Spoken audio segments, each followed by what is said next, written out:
What's up, everybody? We're here at 2021 Blerdcon, the first con of the year here in the DMV area.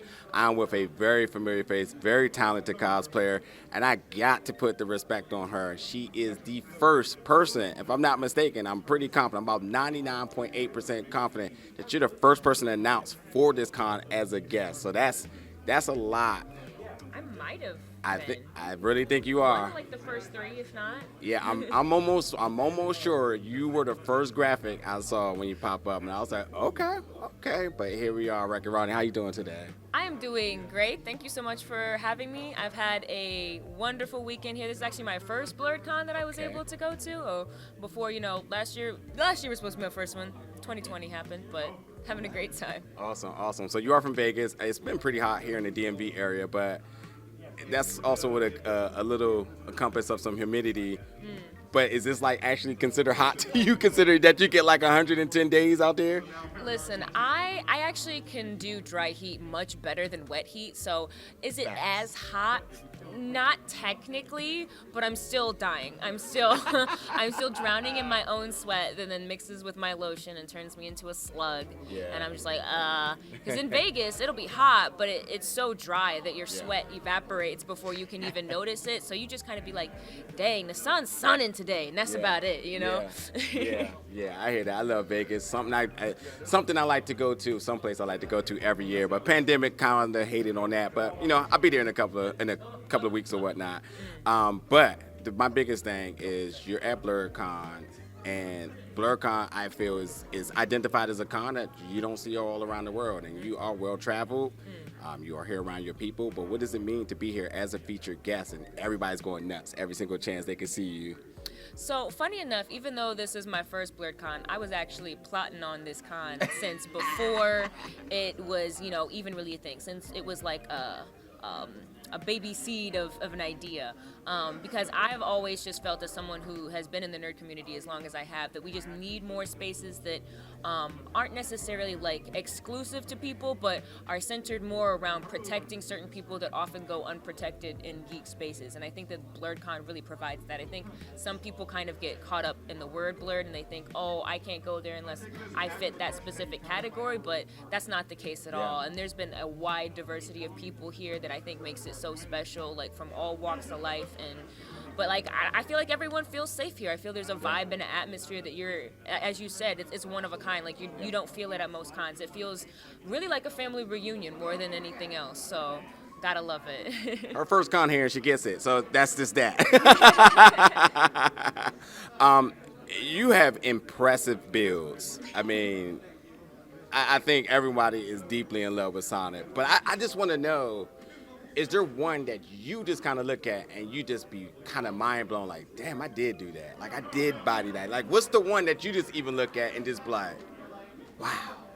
So, I mean, it's probably not the most impressive build per se, but because it was my first foam armor build, the fact that I crunched all of it into like under a month, and the fact that like I just didn't think that I could do it at all in the first place, for Akatsu, I want to say maybe 2016, I did the full armor build for Pharah from Overwatch. Okay, yes. So I had the full wingspan, I could not use escalators, and I had to like walk kind of like a jack. Yeah. And it was crazy just like seeing some of the photos. I was like, yeah, I did that. I did that in like a month, you know, from like creating the pattern myself to assembling it and everything. It was just, it was a real test to what I knew, with it being like the very first of its kind too. But I think I did it, honestly, for what it was.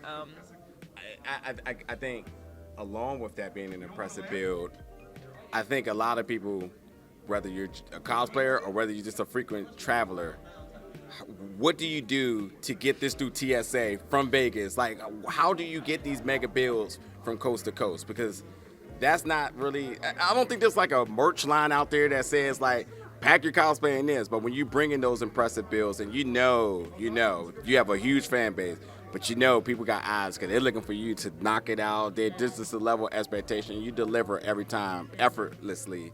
But how are you commuting these things? Because that's always my mystery. Like, I was like, oh, TSA barely let me through with lotion. How the hell you getting through with these weapons and what?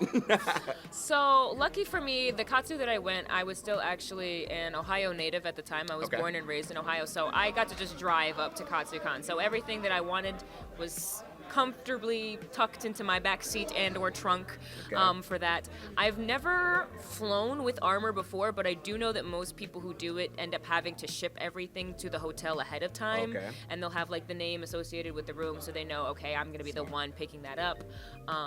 So that's probably like the best way to do it, just because, as you said, TSA can be a little funny. But I have flown through TSA with my Sonic wig on a wig head before, and they looked at me like I was the craziest thing they'd seen in probably their entire lifetime. They said, "What is that?" I said, "Don't play me. This is the head of my enemies. This could be you if you don't watch it."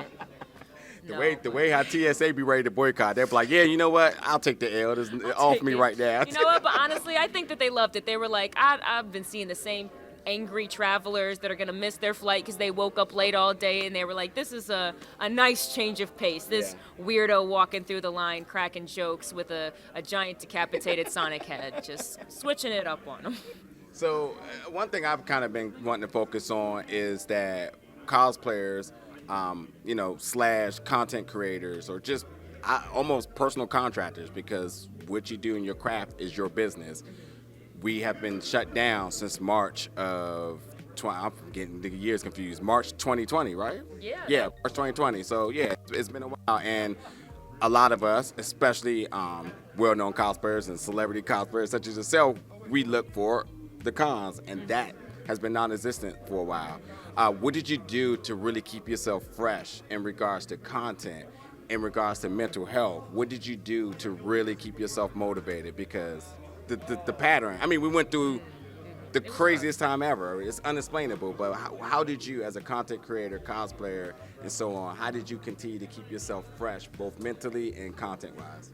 Yeah, I'm not gonna lie, I think it's actually kind of funny because March of 2020 also happens to be the month where I left. I was living in Milwaukee for a year.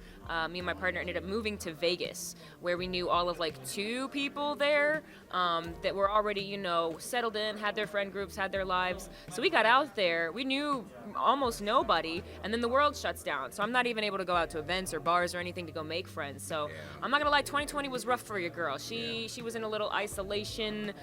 She had to work some things out, but I think it was also, as you said, a bit of an opportunity to kind of like really sit down with myself and be like, what are you doing? What are you making that makes you happy? And are you connecting with other people that not only like that and want to do similar things, but inspire you to, do what you do, but better? And I think I really did find that in the pandemic. The pandemic was also when I started doing OnlyFans, which gave me the opportunity then to make enough money to support what I do entirely. So I am now OnlyFans full time. And I think that's been huge just for me creatively, to be able to have the time, the freedom, and the flexibility to, make sure that I'm putting out the best of me and giving people what I would want to see, hopefully, from a content creator, hopefully what y'all want to see too. If not, give me feedback. I'm pretty flexible. That is important too, and I think as much as a lot of people idolize their, Instagram favorites and whatnot, there is still a level of support that they look for, both mentally, financially, and again, I know we're coming out on the other side of the pandemic, but the stink is still here from it. So as she said, definitely make sure that you give some feedback, show some love, some real love. Likes just don't pay bills, so definitely do that. One other thing, and then we're going to transition to something else in a second. As a cosplayer of your statue, anytime I see fans look at you, they always look to be inspired. They want to know how, why. What would be one of the, especially in this climate in the cosplay community where things are really in shambles, what would be some of the advice that you would pour towards those people that want to, continue to cosplay, but in a healthy fashion, and also, obviously grow their brand?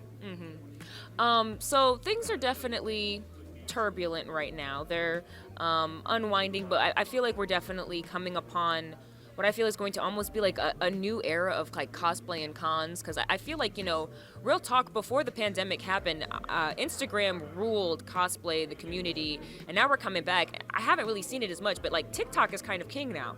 I feel like that culture shift is going to be something that's completely different. So I guess the best advice I would have for someone in that regard is going to be like, be willing to be flexible, be willing to, find what you do that you like and that you do well, but be willing to adapt that to different situations, be willing to, collaborate with other people and put your spin on something that can be stretched in a bunch of different directions, because that's where you're going to, tap into different audiences. If you're always doing the same thing in the exact same way, you're only going to ever reach the same people. So just make sure that you're diversifying yourself. Man, I'm out to. This will be the Instagram snippet of this interview that says full interview and bio. Like that's the one right there. That's the one. I sounded smart for 5 seconds. Oh no, you're. Don't go expecting that.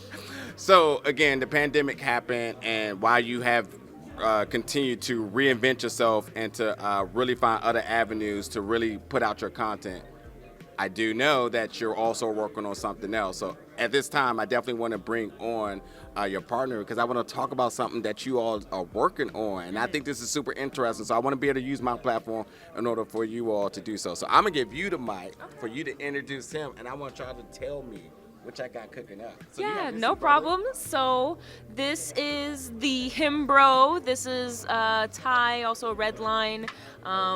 He might be doing some rebranding here in the near future, but just something that we've been kind of cooking up on our own is just the idea of a podcast. Yeah, we've been thinking about going out and just reaching out to the community, giving some insight on how we do things. Myself, from behind the scenes, I'm trying to step into the forefront of cosplay and the community.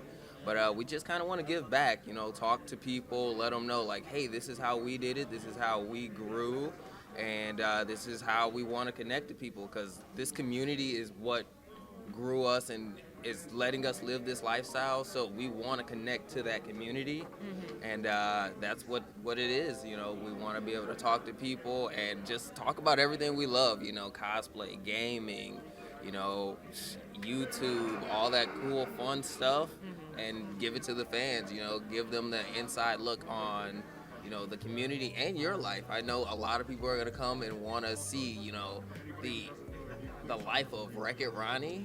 And, hopefully you guys want to, get to know the Himbro a little bit, but we're really excited, so it's coming soon. Definitely. And I mean, I've been doing this for so long. I've been cosplaying for 12 years, as some of you who've been following me for probably way too long will know. So I've got a trunk load of experience under my belt. This guy gets hyperfixations and will research entire encyclopedias on a subject in a day. So between what I've lived and what he's figured out from experts, I think we're going to have a lot of really cool information on top of just fun topics to talk with you guys about. And we hope to see you there real soon when that gets fleshed out a little bit more in the future. Be on the lookout for that. Absolutely. And you can find me at the Himbro, Facebook, Twitch, Instagram.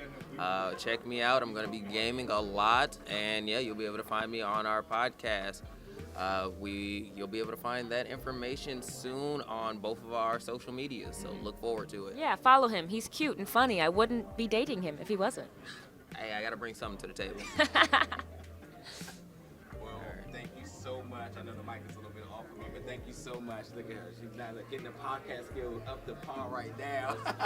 No, but seriously, thank you so much for being at Blerdcon. So just give Blerdcon a shout out.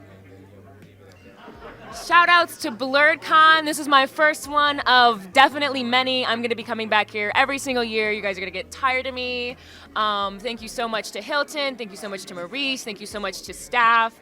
Thank you to the Hyatt, because the people who are working here have been so nice and considerate to us. Can't wait to see you guys at the next family reunion. If you ain't here, you are missing out. And just a quick special shout out to our boy Mooman Flo. Mooman Flo. Oh, and DJ Taylor Senpai, who killed it at the rave last night. Absolutely. If you weren't here, you just weren't here. But you can be here next time, so let's change that. Don't let the FOMO get you. Don't Come let it. to Blerdcon 2022. All right, see you there.